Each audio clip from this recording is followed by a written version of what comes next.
Okay, I want to say hi again everybody. It's only me, Wushu Richard. I'm just sitting outside here enjoying some nice fresh air. It's a late afternoon / early evening, spring, summertime-ish. We're getting into summer now.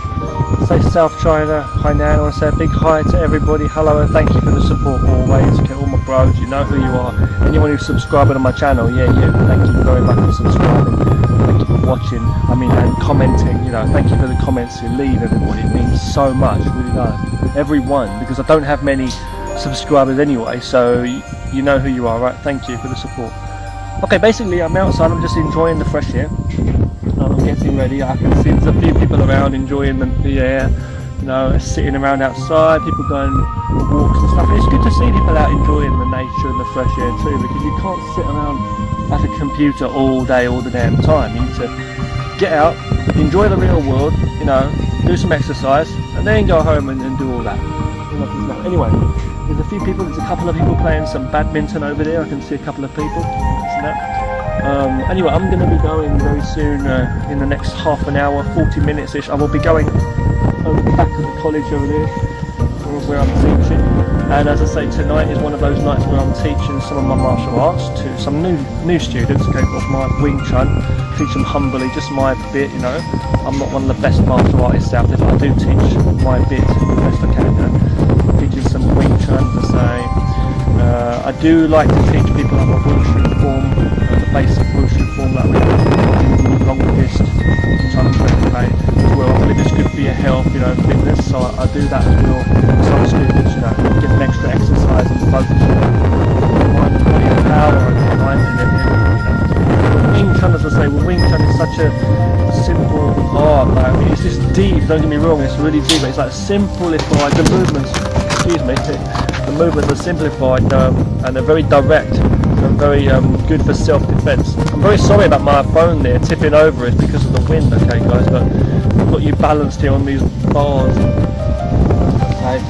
Anyway, I want to just say, okay, thank you so much for the support always, and I'm just making a quick video to say hi to everybody really, and just basically just give you a little talk maybe about the martial arts. Again, reminder, what I usually do in my training, okay, is I like to take the best of what I've learned, you know, through the years of studying. As I say, I've trained karate, you know, I've trained kickboxing, I've trained 5 animal kung fu, different weapons, like martial arts weapons training, you know, as well. I've looked into arts like ninjutsu, taekwondo a little bit, aikido. I'm a big fan of aikido.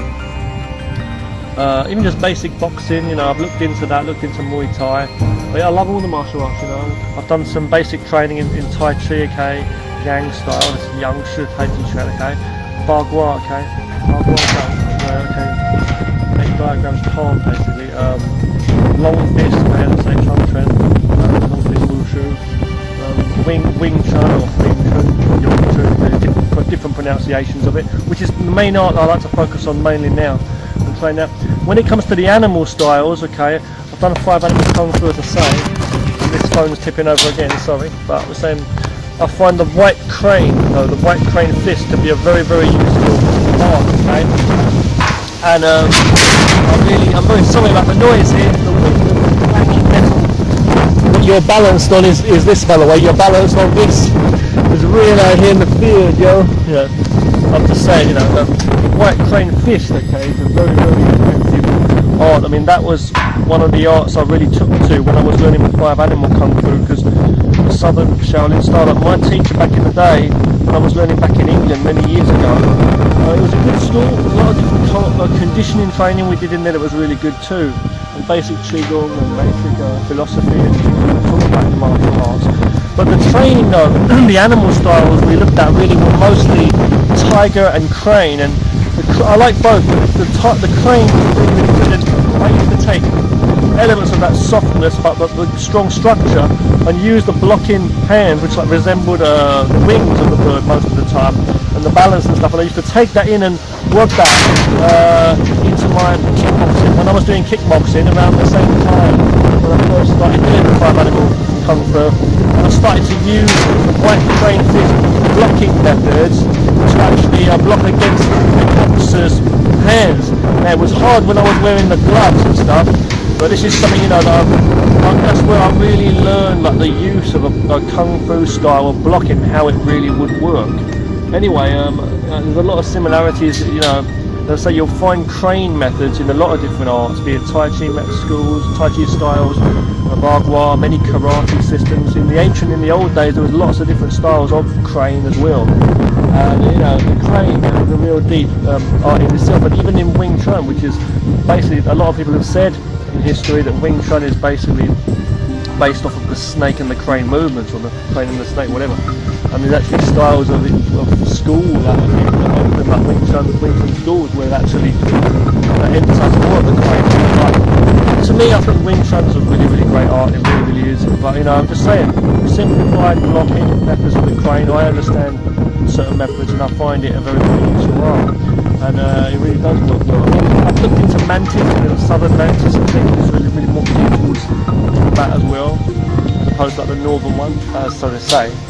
But it's like, they're similar, but I like the crane. The crane suits me more. The hooking methods of the hands, the way you guard. But for most people, me speaking about this stuff is just like gobbledygook, you know, gobbledygook, mumbo jumbo. People won't understand it. It's like me talking about animals, kung fu styles. In this day and age, you know, most people just, the only animals you're going to know when you say that are like Kung Fu Panda, 5 animals in a fucking zoo, excuse my language, you know, it's like, the truth is, there was real good skill in these old styles of martial arts and Kung Fu. A lot of those methods have been like dying out, fading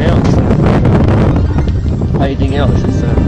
People don't hear about them so much, but, you know, if you do a style like Mantis, or if you've done something like Hong Gar, let's say, or like, you know, 5 animal Kung Fu, or any kind of tiger, you know, you've got the snake, the leopard, the dragon, the mantis, there's different kinds of mantis, northern, southern, 7-star mantis, different styles of crane, and you really look into it, you'll know the use of, you know, the actual how it works. I mean, in the old days there was all kinds of, like, the bear, the dog, the damn snake, different kinds of snake, different kinds of dragon, you know, monkey, drunken monkey, different kinds of style. You might think it's funny, but it's like, the animal styles of Kung Fu, man, it's like, I mean, a lot of people only know about things like that. It's the same as like things like the Kung Fu style of Kung Fu, made famous by Jackie Chan and things like this. It's just people don't really understand that. I mean, the actual truth is they were all originated from the old real styles of Kung Fu and true styles of martial arts. And you find out elements like that throughout different martial arts styles too, not only Kung Fu systems, but they're all related and they've all got some kind of lineage, I feel, some way, even like in essence. No, but I'm just saying, you know, yeah, the styles that I've not even heard of, I'm sure, I'm just saying, you know, when it comes to like the drunken styles and like the animal styles, they were around before any films or any these little stories that people smile at today, or smiled at even back in the day. You know, there was more Kung Fu films back in the 1970s when people were like drawn to all that, and fair enough, a lot of people just might follow that, just believe in all that, and then, or just associate with that. But the truth is, films are there for entertainment. People back in the day really did have some real good skill. I mean, people making those films. But what I'm trying to say is the actual original styles before that. I mean, there were actual styles. Another thing that a lot of people don't understand about martial arts as well, when you talk about like different styles of traditional martial arts, and the same when it comes to the animal styles or whatever, people don't understand. They think it's a style. They think it's like you're doing something for an art, like some kind of joke, some kind of a imaginary thing like a dance, and it's a style, or you can use it to fight. But don't do that. I'm saying style as in, and the art as in the actual skill and the actual method. That's what I'm talking about. It was, you know, there were methods, and there are, you know, just sadly it's been faded out. A lot of people, you don't hear about that stuff nowadays, as I say, a lot of that kind of training, you know. But the truth is, there were real styles, you know, and there were much more styles back then, you know. Things like the scorpion and whatever, you know. Yeah. But when it comes to like the mantis, crane, things like, when you hear that, and people laugh, you know, no, this is real martial arts, and I'm so happy I've learned a few basic skills, I say, in my life, and I've been, you know, looked into it. But yeah, you know, you're lucky if you can get some good training, especially in this day and age. You can't find a good teacher or someone who really knows this stuff, you know, someone who's like, because he really is adept in it, because like, you know, there's, you know, there's such a lot of the greatest old grand masters and stuff are dying out. I mean, when you do find someone who's like half decent, if you do, sort of to any level, it's like, then they'll be like not only really old, but also like some people are like just so full of ego, and they want to prove how good they are, and they've lost that essence of just like passing the art down. It's become more of a like proving themselves as a great fighter, and it's not about that. It's about keeping these arts and knowledge alive, so that other people can learn such things, because there is deep wisdom and deep skill in the traditional martial arts. Anyway, this is just a talk about the martial arts here, okay, and Kung Fu, and that. Later on I'm going to be going to do some training with the students, my Wing Chun. I'm very happy to say I've got some new students, which is good. You know, now I should be teaching at least around 6 people. I may have another 1 or 2, I don't know, coming along, but at least 6 students is going to be now. At different times throughout the week when I'm not too busy. I'm really busy anyway with work, but it's like in free time I just do it for free as well. I just teach them a bit, you know, but the best I can from my heart. Build up people's confidence, you know, more than anything, in themselves, and development, and health and fitness and the training, keeping the arts alive. But there's like, you know, I lost 2 students because they had to leave because of different reasons. But you know, I picked up 3 more, so you know, you get more than you lose. I don't know, you put yourself out there, you know what I mean? You've got to be real about it. Sorry for speaking into the wind, by the way. My words are blowing in. Oh God. You know, it is what it is. You know, train on the tracks. I don't know, the way of nature keeps flowing. You know, in your life, you are that flow of nature. Try to, you know, be as eternally unlimited as such, you know, in this limited time we do have in life. It's sad that we have to grow old and we can't do everything, you know. So thanks for watching, stay positive, share what you can with people, you know, and always be humble, and you can always learn more. Thanks for watching, okay? More videos to come on philosophy and martial arts and everything. Bow for now, bye. Talk to you again later.